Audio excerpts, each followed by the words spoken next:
This podcast is supported by Google. Hi folks, Paige Bailey here from the Google DeepMind DevRel team. For our developers out there, we know there's a constant trade-off between model intelligence, speed, and cost. Gemini 2.5 Flash aims right at that challenge. It's got the speed you expect from Flash, but with upgraded reasoning power. And crucially, we've added controls, like setting thinking budgets, so you can decide how much reasoning to apply, optimizing for latency and costs. So try out Gemini 2.5 Flash at aistudio.google.com and let us know what you build. Hello, and welcome back to the Cognitive Revolution. Today, I'm excited to share a special crossover episode from Inference by Turing Post, featuring a conversation between host AGNTCY and dev Rishi, CEO and co-founder of Predibase. I've really been appreciating Ksenia's work recently, both in podcast and newsletter form. She has an exceptional talent for topic selection, repeatedly covering subjects that I've been pondering and wanting to understand more deeply. And her interviewing style is something I'm sure many of you would agree that I could take a lesson from. Short, pointed questions that let the guest do most of the talking. In this episode, Ksenia and Dev tackle one of the few remaining grand challenges on the road to transformative AI, continuous learning. Or as Ksenia's original episode title puts it, when will we train once and learn forever? As we've seen in our recent episode with Ambiance Healthcare, we're already in a world where reinforcement fine-tuning, aka RFT, can turn even modest datasets into dramatic performance improvements, at least on specific narrow tasks. And already, as Dev explains, some companies are beginning to close the loop, allowing the model to learn not just once from expert-curated data, but on an ongoing basis from reward signals, including feedback from production users. The implications of this shift from static to dynamic models are highly uncertain, but almost certainly profound. Considering that reinforcement learning has famously delivered superhuman performance on narrow tasks from Go playing to protein folding, the upside is undeniably massive. And from an AI safety standpoint, widespread deployment of what Dev calls practical specialized intelligence might offer us a relatively stable AI future. Because by filling economic niches well and cheaply, they would leave less greenfield for AGI systems to colonize, and thus partially, though not entirely, undercut the economic rationale for continued hyperscaling.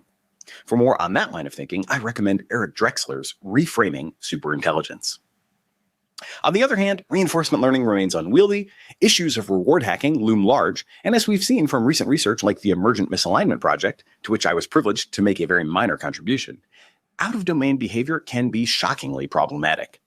And plus, we still have precious little insight into the dynamics of a world full of continuously evolving specialist AIs. In any case, what makes this conversation particularly valuable is Dev's grounded perspective from the cutting edge of enterprise AI deployment. While so many discussions of online learning remain theoretical, Predibase has been shipping these systems to real customers in healthcare and finance, and has real insight into what works and what challenges remain. Beyond this episode, I also recommend Ksenia's conversation with Pinecone CEO Ido Liberty, called When Will We Give AI True Memory? You can find that on the Turing Post YouTube channel, by searching for Inference by Turing Post in your favorite podcast app, or by visiting the website turingpost.com, where you can also sign up for the newsletter. Now, I hope you enjoy this visionary but practical preview of continuously learning AI systems with Dev Rishi of Predibase and AGNTCY, host of Inference by Turing Post. We aren't going to live in a world where one model rules it all, but it's incredible at the rate of innovation that we've seen in open source. The world that I see tends to be like, rather than artificial general intelligence, it's like practical, specialized intelligence. The pace here is truly that you'll have a breakthrough on expectation about every week.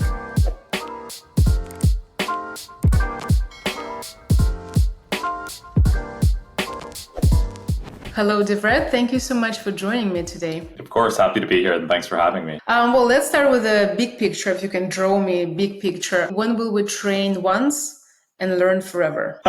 It's a great question. I think that, that world is actually here today. Most of the time when we see customers using models in production, they're taking a model someone else has done 99% of the heavy lifting on, and then they're doing a last mile 1% customization. The trend that I think, that's going to go towards what you said, which is like train once and then learn forever, is going to be a shift though, where people stop using a static model, this one model someone else trained, and instead have a pipeline that allows them to improve the model continuously while it's in production.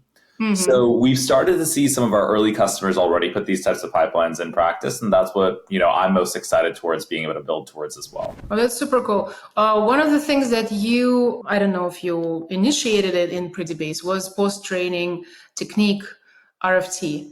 Yes. Can you tell us a little more about it? Do you think it's the big unlock, or is it just like another tuning trick? Yeah, it's a great question. I think we were the first end-to-end platform to offer reinforcement fine-tuning, RFT, when we released it just about a couple of months ago. Sorry for interrupting. If you also can briefly explain what it is for the viewer. Yeah, so reinforcement fine-tuning takes a different approach towards the way that you can fine-tune or customize models. The real kind of underlying intuition is, rather than needing large amounts of labeled data, which is what you need for traditional supervised fine-tuning, you can actually do fine-tuning with really small quantities of data. Think about a dozen examples or so. And you add in, instead of labeled data, this concept of reward functions. Now, reward functions are essentially like rubrics that any individual customer can write that helps you grade a model's output. And the idea is that the model will learn how to be able to actually adapt its behavior towards the types of things that you want to incentivize or reward. So as an example, if you're teaching a model how to write code, you might write a reward function that says you'll get +5 points if you get the formatting correct, and another 10 points if it compiles, and another 20 points if the unit tests pass. In this way, you kind of teach a model how to be able to actually generate its outputs based on really kind of objective criteria. So the goal with reinforcement fine-tuning is, if you can measure it, you can improve it. And then I think you asked, is it a large shift that we see for the future, or is it just another tool in the toolbox? Yeah. I think honestly today, reinforcement fine-tuning is one of a few different techniques that is really helpful for where customers can start to tune their models. But I think where we're going to go with reinforcement fine-tuning is going to fundamentally shift the way that people customize models. Oh. Today, reinforcement fine-tuning is a one-off training process you do. But where I see RFT really going is becoming part of this continuous feedback loop, where models are getting better online. And I think that is going to be a paradigm shift in how customers are tuning and training models. Do you see it already? Companies implementing this feedback loop? The very early end of cutting edge companies, yes. So I'm working with a couple of companies in the healthcare domain that are building co-pilots and assistants for their end patients. And what they do is they have a lot of interaction data with their end patients. And they actually are bringing right now a combination of LLMs as judges to be able to verify how good was that conversation, but also clinicians that are able to actually label different conversations and bring that in as kind of continuous feedback. So rather than needing to take, the months of labeling that you'd have, just starting to take the labeling that could be done over a handful of conversations and feeding that into an RFT loop.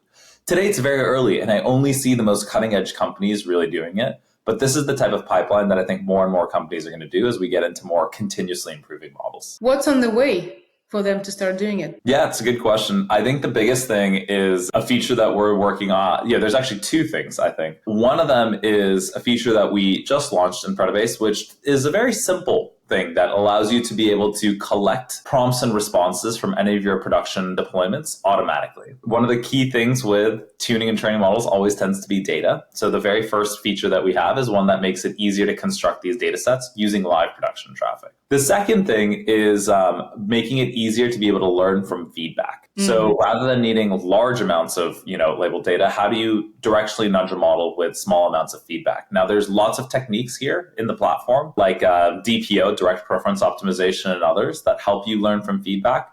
But we're also working on some novel techniques that are more on the research side of Predibase today for how you can use reinforcement fine-tuning with user feedback data. Is anything coming soon? I think you can expect that we're going to be publishing a little bit more about this in the next few months. And really what we're going to be talking about is seeing what we've experienced with real-life agentic applications in particular, and the type of feedback that users are looking to be able to give. How do you systemize that into a continuous stream? So the very first thing we'll release is just going to be showing how small amounts of feedback can make performance impacts.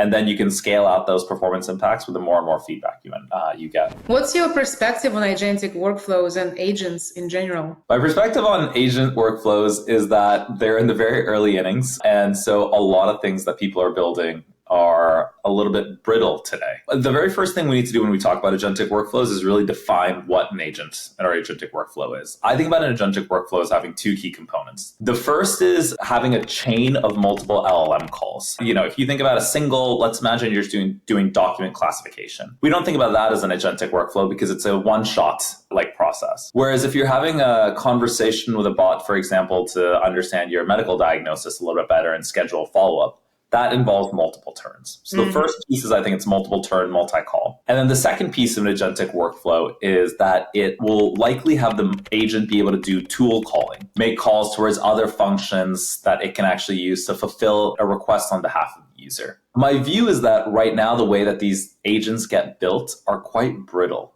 A lot of times people have built, I think, a really compelling demo that works well if you are on the golden path. But if you go off the golden path, then, the model is triggering a number of different care areas. It's a very simple thing. If you're only 90% accurate on a given LLM call and your LLM has to make, 5 different calls, you're already sub 50% in terms of the user experience. So that last mile of quality with agentic applications becomes really, really important. I saw this. I was a product manager on Google Assistant back in the day, which was one of the first, AI agents, not using generative AI, but using more classical NLP methods. The bridge we need to make as an industry is getting to more robust agentic workflows. Thank you. Yeah, speaking about Google and your previous experience, you are a product-first founder in a very heavy, research-heavy space. Is it hard for you? How do you keep up? And what areas of research are you following most closely? I really enjoyed actually. So my background was I did my undergrad and master's in computer science and had done some initial research as well in CS before I like to say I sold out and became a product manager. My real interest in product was because I saw it have kind of like the most cross-functional impact. In research, you usually go very deep into an individual space, whereas in product, you get to see how a combination of research works with engineering and design. And so that was like my main intent. Even when I was at Google, though, I was working closely with research teams. And so I've always felt very comfortable working in areas that are fundamentally based on, things that are still developing and core research that's happening. I will say this space moves much faster than anything else that we've seen. Much faster than I think when we were talking about some of the shifts to cloud, shifts to mobile. The pace here is truly that you'll have a breakthrough on expectation about every week. Yeah. When we were planning our reinforcement fine-tuning launch, one of the most stressful things was knowing, is OpenAI or Anthropic or Mistral or DeepSeek or Google, Amazon, Meta, are they one of them going to put out something massive out in the same week and just suck all the oxygen out of the room? So it is dizzying to be able to keep up, but I think some of the core background and research that I had helps a lot for just being able to understand some of the core techniques people are employing here. Hey, we'll continue our interview in a moment after a word from our sponsors. AI researchers and builders who are pushing the frontier know that what's powering today's most advanced models is the highest quality training data, whether it's for agentic tasks, complex coding and reasoning, or multimodal use cases for audio and video. The data behind the most advanced models is created with a hybrid of software automation, expert human judgment, and reinforcement learning, all working together to shape intelligent systems. And that's exactly where Labelbox comes in. As their CEO Manu Sharma told me on a recent episode, Labelbox is essentially a data factory. We are fully verticalized. We have a very vast network of domain experts, and we build tools and technology to then produce these data sets. By combining powerful software with operational excellence and experts ranging from STEM PhDs to software engineers to language experts, Labelbox has established itself as a critical source of frontier data for the world's top AI labs, and a partner of choice for companies seeking to maximize the performance of their task-specific models. As we move closer to superintelligence, the need for human oversight, detailed evaluations, and exception handling is only growing. So visit Labelbox.com to learn how their data factory can be put to work for you. And listen to my full interview with Labelbox CEO Manu Sharma for more insight into why and how companies of all sorts are investing in frontier training data. It is an interesting time for business. Tariff and trade policies are dynamic, supply chains squeezed, and cash flow tighter than ever. If your business can't adapt in real time, you are in a world of hurt. You need total visibility, from global shipments to tariff impacts to real-time cash flow. And that's NetSuite by Oracle, your AI-powered business management suite. trusted by over 42,000 businesses. NetSuite is the #1 cloud ERP for many reasons. It brings accounting, financial management, inventory, and HR all together into one suite. That gives you one source of truth, giving you visibility and the control you need to make quick decisions. And with real-time forecasting, you're peering into the future with actionable data. Plus, with AI embedded throughout, you can automate a lot of those everyday tasks, letting your teams stay strategic. NetSuite helps you know what's stuck, what it's costing you, and how to pivot fast. Because in the AI era, there is nothing more important than speed of execution. It's one system, giving you full control and the ability to tame the chaos. That is NetSuite by Oracle. If your revenues are at least in the 7 figures, download the free ebook, Navigating Global Trade, 3 Insights for Leaders, at netsuite.com/cognitive. That's netsuite.com/cognitive. I remember working with a few ML companies before ChatGPT moment. And when it happened, so many needed to pivot. If we go back to that November, December of 2020, 22, 23? 22 was when I initially came out. Yeah. Mm-hmm. Right. It's just so fast. It seems a long time ago. What changes did you have to make when everything started to just explode? It was a really interesting moment for us because when we started the company, we had a mission to democratize deep learning. And so we had built interfaces and a product and infrastructure to make it easy for people to train their own deep learning models. And then the way I like to just reflect on it is in end of 22, OpenAI democratized deep learning than any of us. It had done it through these large pre-trained deep learning models that were able to start having conversations in one shot. The reason I say it was a really interesting position for us was that as a deep learning oriented company, we had started to see these types of workflows already be popular in our platform, but at a much smaller scale. In early 22, the most popular piece of functionality on our platform was you could pick a pre-trained deep learning model like BERT, as an example, and you could fine tune that model on your data. And so the reason that people were coming to us was already because they wanted to start to adopt some of these pre-trained transformers and adapt them towards their data. But the types of use cases, the user journey, and the persona just fundamentally shifted. Right. When we were talking in 21 and 22, it had to be an NLP engineer, someone who understood the intricacies of a BERT or a T5 or an image in computer vision like VIT, in order to be able to really understand the platform. And fast forward to today, I think some of the most prolific AI engineers are ones that just got started in the field a year or two ago. We really needed to, depending on how you think about it, I often think about it as a complete pivot, but it was a real focusing in on our product. To say, rather than we're going to help you build deep learning models across the world in general, we decided to really pick and make the bet at the beginning of 2023 on just this one technology, large language models. And we decided to make the bet that the future of LLMs in production were going to be specialized and customized. And so we wanted to build that tuning and post-training stack to make that happen. And then what we quickly found out was inference was going to be a huge part of this game. And so we went really big in that world as well later on in the year. So many things to unfold here, but let's start with more narrow AI. Do you think, what is the future for the companies? Is it more smaller models that will use for their specific cases? How do you think about it? Yeah. I think that genuinely the entire pie of AI use cases is going to grow. So if you ask me today versus in 2027, you're going to see more use cases of every breed.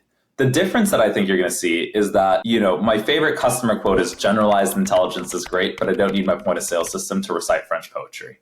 It's this idea that most customer use cases look like something like one of our customers, Checker, does. They look through employee background checks and are looking to be able to extract out very specific information with respect to criminal codes and violations, previous things than, employee backgrounds. It's not like they need the model to be able to do French poetry and write Python code. They need to be able to do a really high quality job on one particular set of tasks. So in enterprise, I think that the majority of use cases are going to move and have already started to shift towards a lot of these narrow use cases that are going to be automation oriented. Not to say that these general purpose agents where you can talk about it with anything in the company won't exist and won't be great demos, but some of the high value use cases are going to look like being a really prescriptive, specialized agent that understands how to be able to solve a series of tasks very well. And I think in enterprise, that's going to be true. In consumer, I think it's a little bit harder to say, actually. I think the versatility is actually very helpful when it comes towards consumer. But I think regardless, one thing we've seen that wasn't obvious in 2023, but I think is obvious in 2025 is we aren't going to live in a world where one model rules it all. You're going to see a mix of open source models, closed and commercial models, different size parameter ranges. And just like any software tool, people are going to choose the best tool for their individual task. And I like the thesis we have is the types of tasks that require narrow AI are going to grow at an even faster rate than the type of tasks that the rest of AI world are dominating with today. In this crazy race, do you have a plan? How long in the future is it? 2026, 2027? What's your strategy and planning?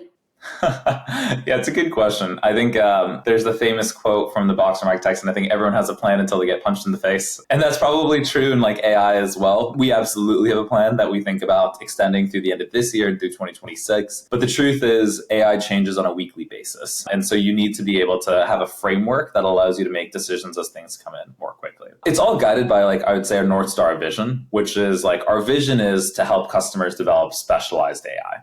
And help them tune their models and serve and deploy the models. The pieces that are more dynamic is what are the best ways that people will tune their models? We're not religious to say supervised fine tuning is be all end all. We just think it's the best technique today if you care about getting the best performance out of your models. But in a year from now, you could see a completely new technique come up. And obviously in 2025, the biggest new technique is reinforcement fine tuning, which we pioneered kind of at the beginning of this year and had kind of talked about earlier too. And so I think from our standpoint, our vision is really going to be predicated towards two things on the goal of helping customers develop specialized AI, tune those models, and then run highly performant model deployments in production. So that means we're going to continue to build infrastructure and training and inference and serving.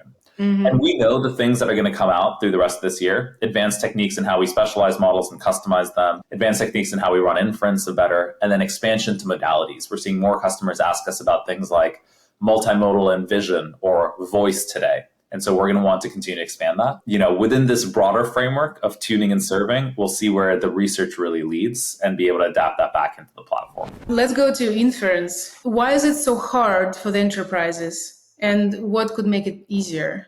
Yeah, inference is a phenomenal example of something that starts off being very easy and then gets hard as you actually peel back the layers of the onion. Why is inference hard? It gets hard between the different stages that an organization ends up being in. Yeah, there's the crawl stage where I'd say the difficult part of inference, it's not so much needing brilliant software engineering, but it is that, GPUs, for example, might be hard to get. So if you have the largest possible model, you might need 8 or 16 H100s running to just have a single replica of a model deployed, which means you're going to have to procure them and then decide if you're able to auto scale them up or down inside of your environments. And you need to set up an initial inference server and framework. Now, a number of companies, including us, have tried to make that easy by open sourcing inference frameworks and servers. So we've open sourced Lorax, which is the underlying inference technology that we use, so that anyone can stand it up themselves. I think what I see, though, is if you're a smart engineer, you can set up your own inference framework and server. You can get that working. And it'll work well to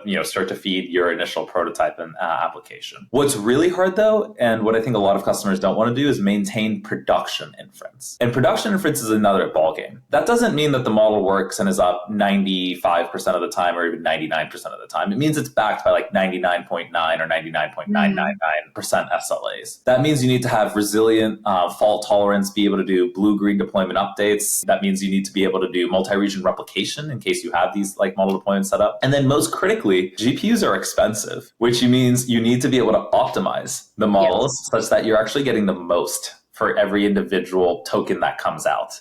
And so you're optimizing for total cost of ownership, whether that's using a small model or using some of the techniques we have in our platform like Turbo LoRa, which are just software-defined ways to be able to increase your model throughput by 2x. All of these factors come in when you make that shift from I'm prototyping and able to get inference going versus I'm actually going to production.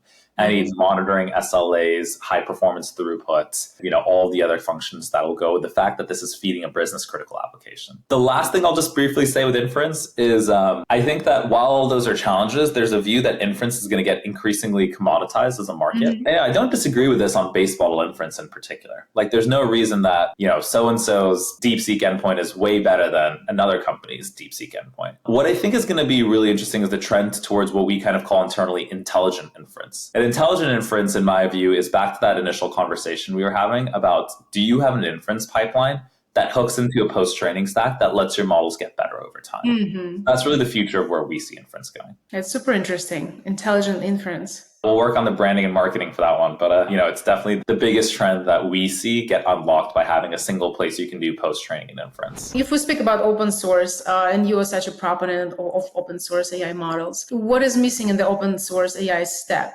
And what are the gaps between this model zoo and the production? I think that the open source model stack has gotten pretty good for some of the core infrastructure that you need to be able to do to set up. So I think open source fine-tuning frameworks like ours, Ludwig as an example, are pretty good at being able to help people start to run experiments. Open source inference frameworks like ours, like Lorax, are pretty good at helping people do some of the initial serving. And then when you want to make the shift towards a managed platform, you have a pretty easy on-ramp to a platform like Predibase that gives you the batteries included, GPUs, and infrastructure out of the box. I think one of the things that is missing is a really resilient way to be able to do evaluations. This is something that has been talked about quite a bit, I think, in the LLM industry. And the truth is it's a challenging problem because LLM outputs at times can be objective and at times can be quite subjective. What's to say if something is a good summary versus if you got decent classification accuracy as in traditional machine learning? So I think I've seen a number of friends with a number of folks that have started frameworks or even companies in LLM evaluation, but I still think it's an open problem. A lot of companies build their in-house evaluation systems, and the leadership illusion showed us that crowdsource evaluation cannot really work at this moment. Right? Yeah, I see people tackle evaluation in a number of different ways. Most people I see do evaluation in-house. I'll just start off by saying that. Most common thing that I see. I've seen 3 versions of evaluations. The first is like they rely heavily on existing data and like some proxies. So a good example is like if you're doing document classification, you look at some historical holdout data and you're able to see, how did that model perform? That's the cleanest, simplest way, but isn't always possible, because that works for use cases where you have that historical data. The second way I've seen evaluations done is to leverage generative AI itself more heavily. And so here we see people use LLMs as a judge as the most common technique, but they start to use larger models as graders to understand this response, answer the customer's question. Was this a good summary for the output that we were looking for? And so forth. And then finally, I would say that when it comes to evaluation, the third way that we see it is it sort of feels like vibes in some way, but you'll ship the product and you'll try and collect some sort of product feedback to help you understand whether or not the model was like doing the directional type of behavior that you were anticipating. I mean, I think the truth is a lot of evaluation is in-house and we should not underestimate how much of it is vibes today, but getting good evaluation is going to be critical towards building this kind of continuous improvement loop. I agree, but it's so hard, especially with the closed models, because they, publish a new model, it's a new persona, and you need to develop basically a new vibe to understand it. So it's really tricky. Yeah, I think open source is helping a lot. In particular with open source reasoning models, one of the big things was exposing the reasoning tokens themselves. That happens with like if you use DeepSeek R1 versus if you're using the earlier generation of reasoning models from a closed provider. You can actually start to run evaluations, not just on model output, but what were the series of steps that it was taking in order to be able to get there. Look, I think the point was actually much less obvious in 2023, but I think has become really obvious for most companies now, which is open source is here and like going to be here to stay. In 2023, when we talked about the future being open source, the best open source model at the time was GPT-J. And it was a far gap from where you thought about GPT 3.5 at the time. Today, DeepSeek R1 or V3, Qwen 3, Llama 4, these models are not only on par, but many times actually in the benchmarks doing even better than like the leading commercial models. To me, that's actually 6 months ahead of schedule. I would have thought like end of 2025 would have been the earliest that we'd see open source models beat commercial models. I thought they would be on par this year, but it's incredible at the rate of innovation that we've seen in open source. Hey, we'll continue our interview in a moment after a word from our sponsors. Build the future of multi-agent software with AGNTCY, AGNTCY. The Agency is an open source collective building the Internet of Agents. It's a collaboration layer where AI agents can discover, connect, and work across frameworks. For developers, this means standardized agent discovery tools, seamless protocols for inter-agent communication, and modular components to compose and scale multi-agent workflows. Join Crew AI, LangChain, Llama Index, BrowserBase, Cisco, and dozens more. The agency is dropping code, specs, and services, all with no strings attached. Build with other engineers who care about high-quality multi-agent software. Visit agency.org and add your support. That's AGNTCY.org. It is an interesting time for business. Tariff and trade policies are dynamic, supply chains squeezed, and cash flow tighter than ever. If your business can't adapt in real time, you are in a world of hurt. You need total visibility, from global shipments to tariff impacts to real-time cash flow. And that's NetSuite by Oracle, your AI-powered business management suite, trusted by over 42,000 businesses. NetSuite is the #1 cloud ERP for many reasons. It brings accounting, financial management, inventory, and HR all together into one suite. That gives you one source of truth, giving you visibility and the control you need to make quick decisions. And with real-time forecasting, you're peering into the future with actionable data. Plus, with AI embedded throughout, you can automate a lot of those everyday tasks, letting your teams stay strategic. NetSuite helps you know what's stuck, what it's costing you, and how to pivot fast. Because in the AI era, there is nothing more important than speed of execution. It's one system, giving you full control and the ability to tame the chaos. That is NetSuite by Oracle. If your revenues are at least in the 7 figures, download the free ebook, Navigating Global Trade, 3 Insights for Leaders, at netsuite.com/cognitive. That's netsuite.com/cognitive. You never speak about AGI. What is your stand on that? I think AGI is something that's far from the world that I see, in honesty. Like, the world that I see tends to be like, rather than artificial general intelligence, it's like practical, specialized intelligence. And so I think that AGI oftentimes think about in the research labs, folks that will come up with good definitions. If we take a definition of AGI as like, can a model pass a Turing test? I would suggest that we're probably, in that ballpark already.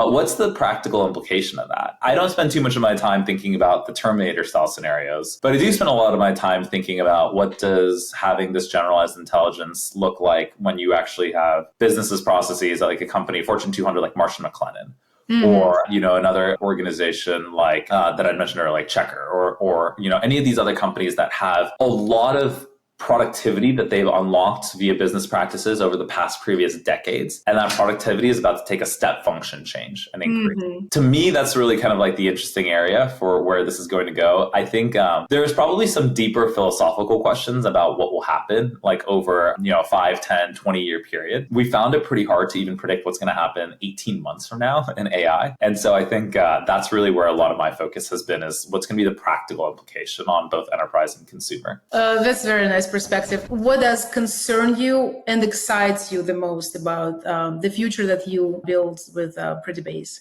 I think what concerns me probably, it really comes back actually initially to the evaluations piece. So what concerns me is people see an incredible amount of value. I see these statements from like analyst reports and others from time to time, which like often ask like, is generative AI a bubble? Are people actually seeing real business value? I never get that question from like a CIO at a Fortune 200 that's actually working on generative AI applications.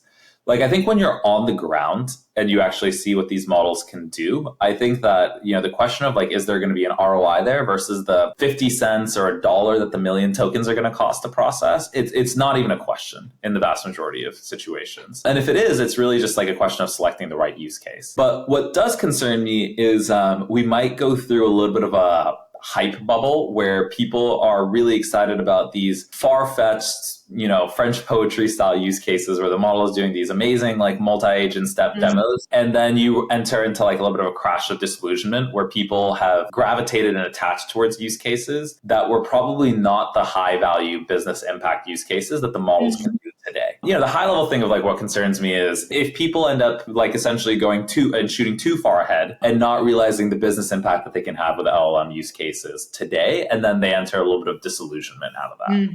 I will say though, like just given how quickly people have been able to iterate, I think I'm a lot less concerned about that than I was 5 or 10 years ago. I've been in like the AI space for over a decade, right? And I think that genuinely AI has probably been a place that for outside of the top 1% of organizations has overpromised and underdelivered between 2012 and 2022. It was an area where we talked about you're going to have, look at how YouTube does recommender systems. You can bring that to your small and medium-sized business. that never really translated right. I don't think that's true for the current wave of AI that we're in right now. And like the thing that would concern me is if we started to adopt paradigms that make people think that way. The trend that I'm most excited about is it used to be the way in like software development that you'd sort of like perfect and then ship. Right? Like you'd go ahead and build and then you'd test, you'd do some dog fooding and then you'd go ship out your product. As a startup entrepreneur, I think a lot about how do you get really fast feedback from the market as quickly as possible. And, one of my previous mentors had said, if you ship something that you're not at least a little embarrassed by, you've waited too long. And the thing that I think I'm excited about in AI is you've actually started to see a shift in how people develop too, where they're putting out honestly 60% solutions today. And the reason they're putting out 60% solutions is they want to test, do I have product market fit with this solution? And then also start to collect data such that they can improve those models over time. And so I'm excited to see what this more startup way of thinking is going to mean now that it's being adopted, not just by 20, 50 person organizations, but also some of the larger companies adopting Gen AI. Thank you. That's very insightful. My last question is a complete change of gears. What is a book or idea that shaped your thinking? And it can be related to machine learning or completely unrelated. Completely unrelated. I would say a book that I like is it's called The Happiness Advantage by Sean Aker. And so it's a psychologist at Harvard that basically studied behavioral psychology in the context of like organizations oftentimes.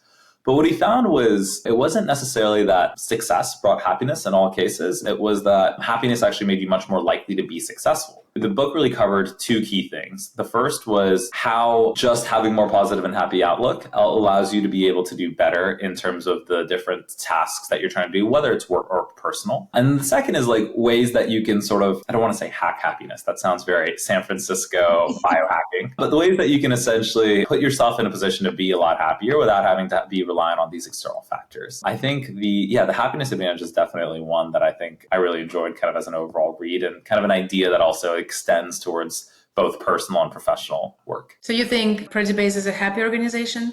I hope so. I mean, I think that, the truth is if you're working in generative AI today, it's a noisy environment, it's fast moving, it's competitive. Players, including us, are well funded, which means that, you have a lot of cards on the table. But I think that we and other organizations will also do like our best work if we're excited about the future that we're running into, rather than if we're operating out of like, for example, predominantly concern or other things like that. Great. Thank you so much. That was wonderful. Of course. Yeah. I really enjoyed the conversation today. And thanks for, again, having us on.